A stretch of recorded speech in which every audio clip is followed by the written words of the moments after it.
Some of our people are totally IPOB standing for.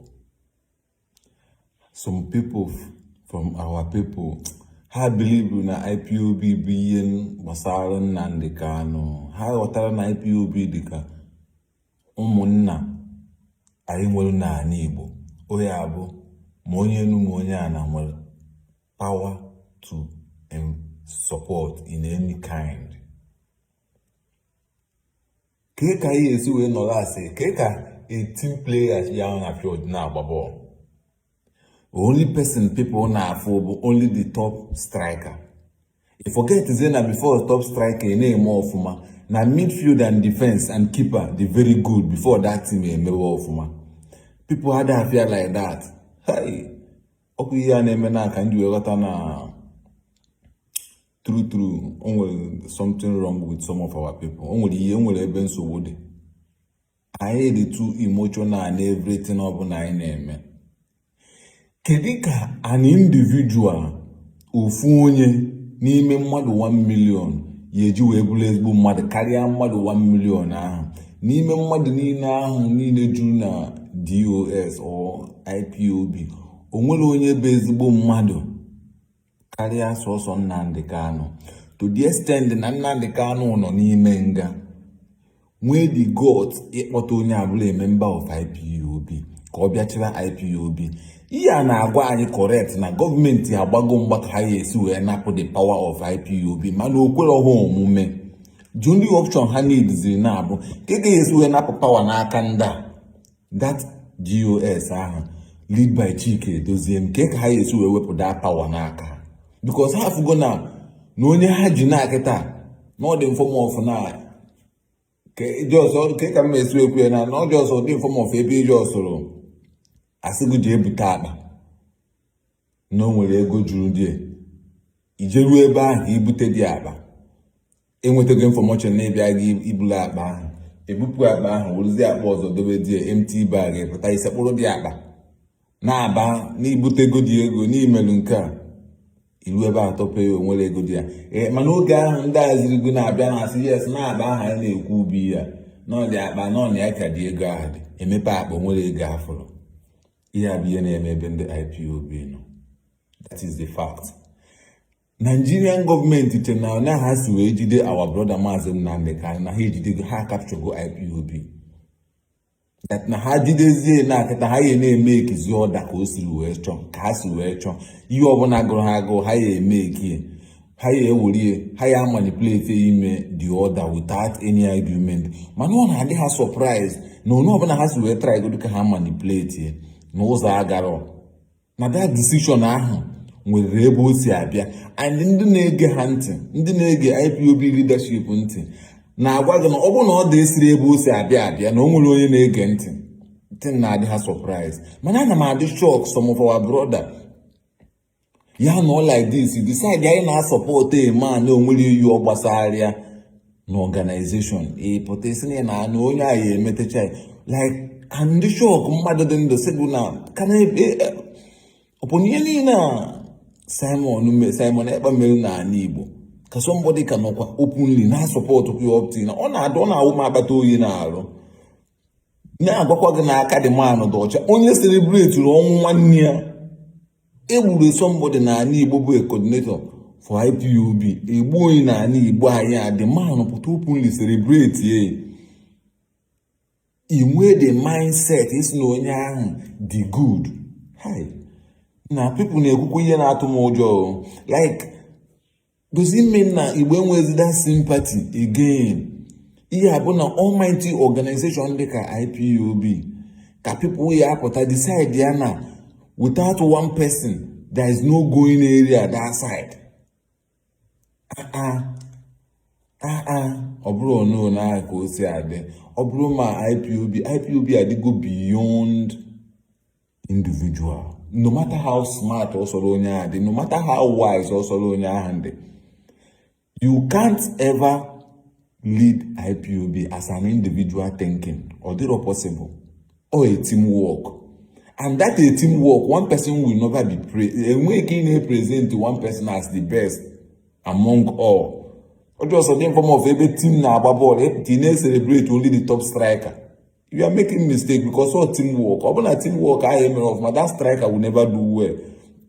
Can you many people you do when that will be signal without Nnamdi IPOB cannot grow? How? Can you also DOS in the mother? Some people are against them. Now as IPOB called the official institution like you will but I'm country na you want access to an office in the IPOB a team onye bụ onye isi ndị DOS mana i nwere ose ije ọsọ bata na zone ndị dị otu anya ha ọda i nwere like ka eme na the hook office in the IPOB do official na some country amara ka ọ na people aghọtara the meaning I can't tell but anyhow I may understand na ihe anyị nwere bụ IPOB. A na-asịkwụzi na ọhaneze ndị Igbo mee nke ọhaneze ndị Igbo sịkwa na Nnamdi Kanu like ka ọ mmadụ an individual just na-ede that in na newspaper ndị a na Sahara reporter wee na-epost amarọ m because they believe na o suppose before Sahara reporter a post o news as ọhaneze ndị Igbo say o suppose able from their leaders ko that message yes we bia kede ka ọhaneze ndị Igbo yes we no we na-eme expect na without Nnamdi Kanu IPOB will never be exist no oduro right obra nwere ya na has na Nnamdi Kanu no obro nwanna 101% no is our brother but oduro above questioning and oduro above us we are all human beings. And the ebe ọbụla ọnụ anyị nwere recognize as nwanne. That's why ndị Igbo ji wee si ọnwụ gbaa mbọ taa afụfụ. A na-ekwu okwu na ndị mmadụ nwụrụ n'ihe gbasara nwanne anyị people ada aghọta ya. Ka ọ ka anyị do na-egosi unu the death of innocent people nwụrụ ma ndị eji eji ma ndị nọ na prison a na-ekwu because of need some people do free ebe ha nọ na-agagharị free you decide is no onye ọbụla dị like that ị ma na onwe ndị na-ata ahụhụ because of that na ha na-afụ today the better we understand that na only thing anyị nwere bụ this DOS the area for us you don't must ọbụrụ must need to be a member of IPOB to support them ọbụrụ must need just belong to IPOB to support them. The only thing I know, they are just like, I made this thing now like this, because some people water air. Yeah, now, bucket or just a form of nageta in a family well, healing, then diobara, no so the diobara, na drive something. Na diobara na zoko ye, nenye, so family. Why no to the diobara na zo ye say, ni ya bi ya nna anyị nwe no nna anyị nwe ha ncha me ya na ka ruo okeke ruo okafo ruo onye enu ruo onye ana ya bụ the problem IPOB with Southeast governors na-enwe because IPOB na-asị gị anyị kwere na ọnụ nwa bụ ndị nọ n'isi unu bụ the governors bụ ndị nọ n'isi but mee something ka ọ dị proper. You may claim you name that thing called the proper, but in your mind nazo in me yours. And how about the IPOB na fi name? How about only people who say can't openly?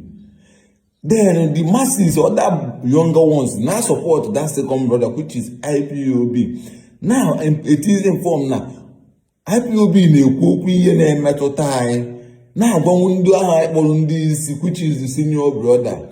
Niyo na-eme right. Somebody see from nowhere says okay because of na that senior brother aha akpogogo ga somewhere nye gị n'irie a day food also of gogo mkpa gị niile ị nakwachi iti onwe gị na nsogbu. We have to be careful in some decision we make because I believe na IPOB leadership means well for us. Ndị a bụ ndị nsogbu since the day one up to today. I don't ever see any reason to doubt them.